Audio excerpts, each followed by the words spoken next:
Ini jangan sekali-kali kita membuat cabang di sini yang telat ya. Ini penanganannya telat. Ini cenderung lebih besar, dan yang ini juga yang ini. Kalau bicara soal hobi itu pasti nggak ada matinya teman-teman, nggak akan ada habisnya. Kalau kita bikin cerita pasti ada aja. Sekarang kita coba main sama sancang bogel ini ya. Ini kebetulan kemarin saya beli dari teman saya dan tadi dikirim. Sekarang saya bikin konten biar asik ya teman-teman. Dari awal ya kita simulasikan bagaimana pohon ini akan terbentuk seperti ini. Yang pertama jelasnya di sini ini pohon mulai tanam misalnya sekian. Dari pohon sekian ini kita mungkin memerlukan waktu setidaknya mulai dari tanam itu sekitar 5 bulan untuk mencapai besar seperti ini. Kemudian setelah kita menata akar dengan sedemikian rupa, ini untuk memprogram bonsai bogel seperti ini akan kita potong sesuai dengan yang kita inginkan. Misalnya seperti saja pohon ini dengan sebesar ini pohon mame ya. Ini program memang khusus mame. Jadi setelah ini mencapai besar yang sesuai harapan kita, ini dipotong. Kemudian kita akan menunggu titik tumbuh dari pohon ini. Setelah ini banyak terubus di sini, kita akan memilihnya. Pohon ini akan kita buat bonsai formal yang seperti apa. Nah, ini contohnya yang seperti ini. Kita memelihara ada 3 cabang di sini. Tentunya ini masih kurang. 3 cabang ini masih kurang. Karena kalau ini dari depan memang ini bagus. Tampak depan bagus. Ini lebih tepat di sini. Tapi kalau kita coba lihat dari samping, ini sudah terlalu ke belakang. Dan ini juga, jadi di sini kurvanya akan melengkung ke belakang. Harusnya ini ke depan. Setelah kita tengok yang belakang, untuk condongnya sebenarnya ini yang lebih tepat. Karena ini kurvanya mengarah ke depan atau ke sini, melengkung sini. Artinya dari sudut pandang kita, kalau kurva itu kita pilih lengkung yang ke hadapan kita di sini, dia akan terlihat seperti pohon yang sangat tinggi, seperti posisi kita membungkuk. Kita lihat dari depan. Kalau dia dari belakang, nah seperti ini, secara visual ini akan lebih pendek kelihatannya sudut pandangnya. Jadi alangkah baiknya kita itu memilih kurvanya atau garis lengkung itu yang melengkung ke arah kita. Misal ini sudut pandangnya dari sini, jadi melengkungnya harus ke sini, jangan ke sini. Kalau depannya di sini, kemudian kurvanya itu membalik ke sini, ini akan terlihat lebih pendek pohonnya secara visual. Tapi kita lebih pilih gampangnya. Untuk kali ini kita mensimulasikan untuk kedepannya, karena yang awal tadi sudah untuk programan dari tanam sampai potong sekian sudah. Kita memprediksikan cabang dari potongan ini. Kenapa kecil seperti ini sudah dipotong? Karena pertumbuhan sancang itu lebih cepat. Ini akan lebih cepat, dan nanti ketika misalkan kita akan memotongnya lebih besar dari ini, sewaktu kita pelihara tunas lagi dan tertarik lagi, ini akan lebih besar lagi. Alangkah baiknya sepertiga dari pohon tersebut atau seperempat masih kecil seperti ini sudah kita potong sekian. Kemudian kita pelihara 2 mata tunas lagi dari masing-masing cabang, dan ini bisa kita membuat ke arah ke kanan ataupun arah ke kiri, sesuai. Yang penting sesuai angan kita, maksudnya. Yang penting ini tatanannya yang nanti yang di atas itu sesuai dengan gerak dasar pohon. Saya simulasikan cabangnya menggunakan ranting-ranting mati seperti ini ya. Nah ini juga, jadi ada 3 yang saya pakai. Ketika kita membuat yang di atas ini, semisal kita larikan ke kanan kan ke arah sini kan kanan. Nah ini adalah contoh gambaran nanti ada kanan kiri, cabang, dan depan belakang tentunya. Karena ini kosong gak ada, jadi silahkan diprediksi sendiri. Nah ini saya coba larikan ke kanan. Misal kita ke kanan, jadi yang atas ini lebih condong ke kanan. Nah seperti ini. Kemudian yang sini ini akan lebih panjang, dan di sini tunas yang depan, kemudian ini ada yang belakang, jadi dia saling mengisi. Ada front juga ada backnya di belakang, dimensinya. Kemudian karena di belakang ini masih kosong, kita lihat ini masih kosong, seharusnya di sini ada. Paling tidak kita memelihara 1 tunas lagi bisa di sini. Bonsai itu harus utuh ya. Kalau pohon sempurna formal seperti ini, karena pasti ceritanya itu ini hidup di tanah lapang, dan kemudian di sekitar sini kondisinya lingkungan subur, jadi kita buat yang lebih rimbun harus utuh secara maksimal. Keseluruhan sini harus utuh keliling, artinya di sini utuh, dan dari sini juga utuh, dari sini juga utuh, alias bulat seperti ini, tapi bulat bukan seperti bola. Dan di sini harus ada background dimensinya, jadi nanti akan terlihat lebih jelas. Nah entah itu dari sini, entah itu dari sini suatu saat, yang penting di sini ada isi. Nah meskipun sedikit, ini buat isi di sini, dan di sini kita larikan ke kanan, lebih panjang ke kanan. Nah kemudian karena ini larinya ke kanan, ini jangan sekali-kali kita membuat cabang di sini yang terlalu panjang seperti ini misalnya.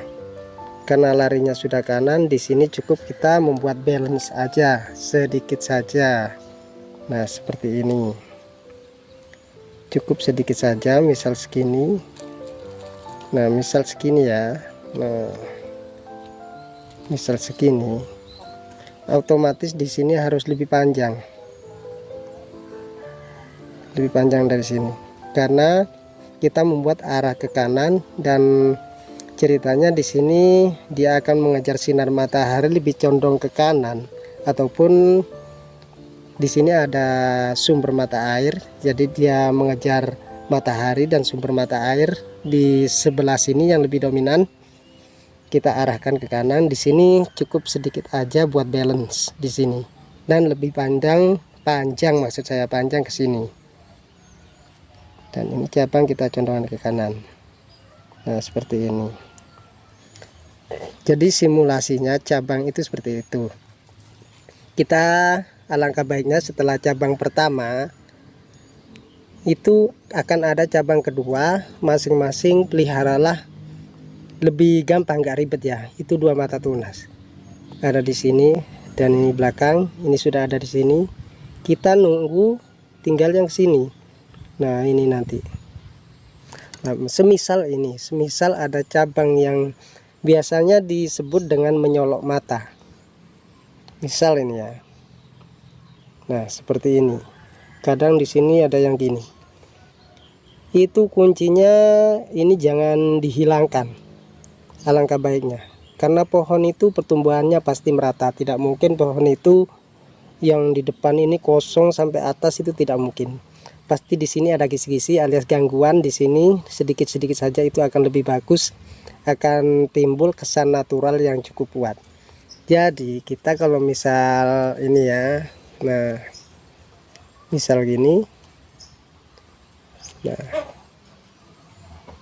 ini terus ada yang ke depan, cukup Nah, misal ini ada yang ke depan, cukup kita potong dan pelihara, kita belokkan saja ke kiri atau ke kanan, dia akan lebih cukup sudah.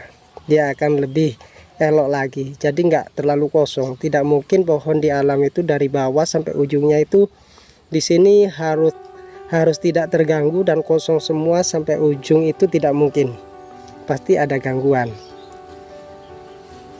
Kalaupun di sini kosong sampai atas dan samping kanan kiri ada dan di belakang ada, itu sama halnya kita hanya membuat seperti kipas, ngeflat nanti namanya. Jadi harus utuh. Waktu kita lihat dari atas itu akan bulat, penuh semua di sini cabang, kemudian dari sini ada ke atas, ke bawah, samping kanan, samping kiri. Untuk membuat cabang itu sesuaikan dengan gerak dasar pohon, kecuali kalau memang ada pohon formal yang kaku seperti ini dan cabangnya itu meluntir-meluntir dan garis tidak beraturan alias zigzag gini-gini ya, melengkung-melengkung, itu pasti ada cerita tersendiri. Hidupnya tidak mungkin ini ada di pohon yang bertanah subur dan lembab, tidak mungkin, pasti di tanah gersang. Jadi untuk membuat bonsai itu kita harus punya cerita alam yang kuat, drama alam, bukan sekedar membuat pohon yang ayu-ayuan atau cantik. Karena pohon bagus itu belum tentu menarik, tapi pohon yang menarik itu sudah pasti bagus. Nah, untuk yang terakhir, karena ini dulu awalnya mungkin telat ya, ini penanganannya telat, ini cenderung lebih besar, dan yang ini juga, yang ini akan saya perbaiki lagi, kemudian saya crown. Coba kita copot. Nah, kita copot aja seperti ini. Coba teman-teman lihat, karena ini terlalu panjang dan terlalu besar, tidak imbang dengan yang lain, ini akan saya proses ulang. Gimana caranya? Caranya adalah ini dari sekian panjangnya ini kita kurangi setengahnya, paling enggak separuh, menggunakan catok seperti ini. Nah,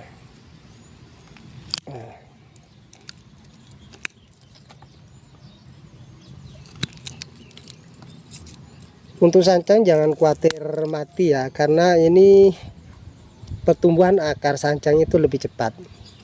Nah, setelah seperti ini, di sini pasti akan ada tumbuh akar baru. Masing-masing dari satu akar utama ini saya akan memelihara dua akar, di sini dan di sini.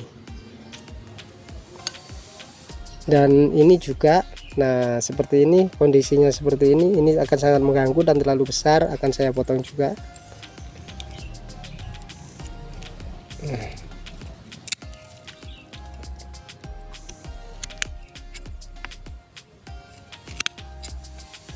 Jangan takut ya untuk mempres seperti ini. Kemudian ini juga kurang bagus, ini potongannya miring gak karuan, jadi kita rapikan juga. Nah, sangat keras, masih tenaganya yang kurang. Nah seperti ini.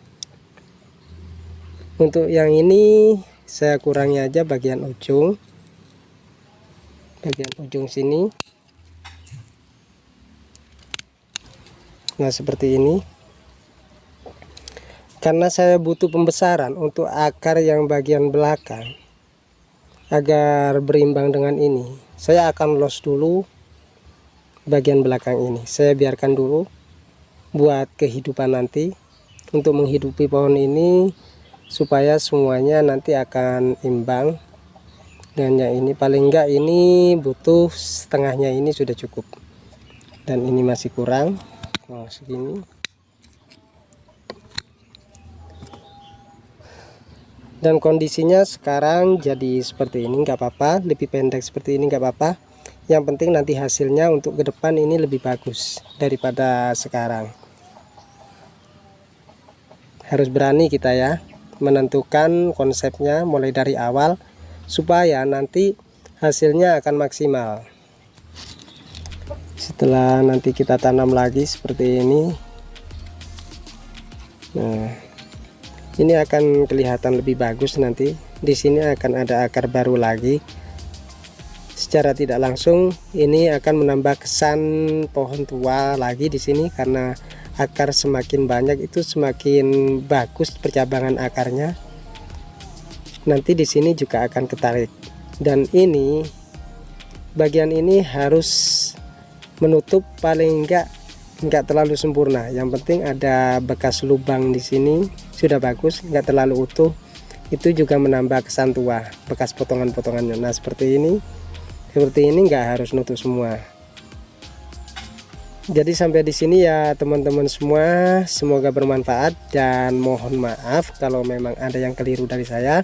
Saya cuma ingin berbagi pengalaman saja yang saya punya, dan silahkan kalau teman-teman memang mau memberi masukan juga, saya terima dengan senang hati, kita pertimbangkan bersama-sama.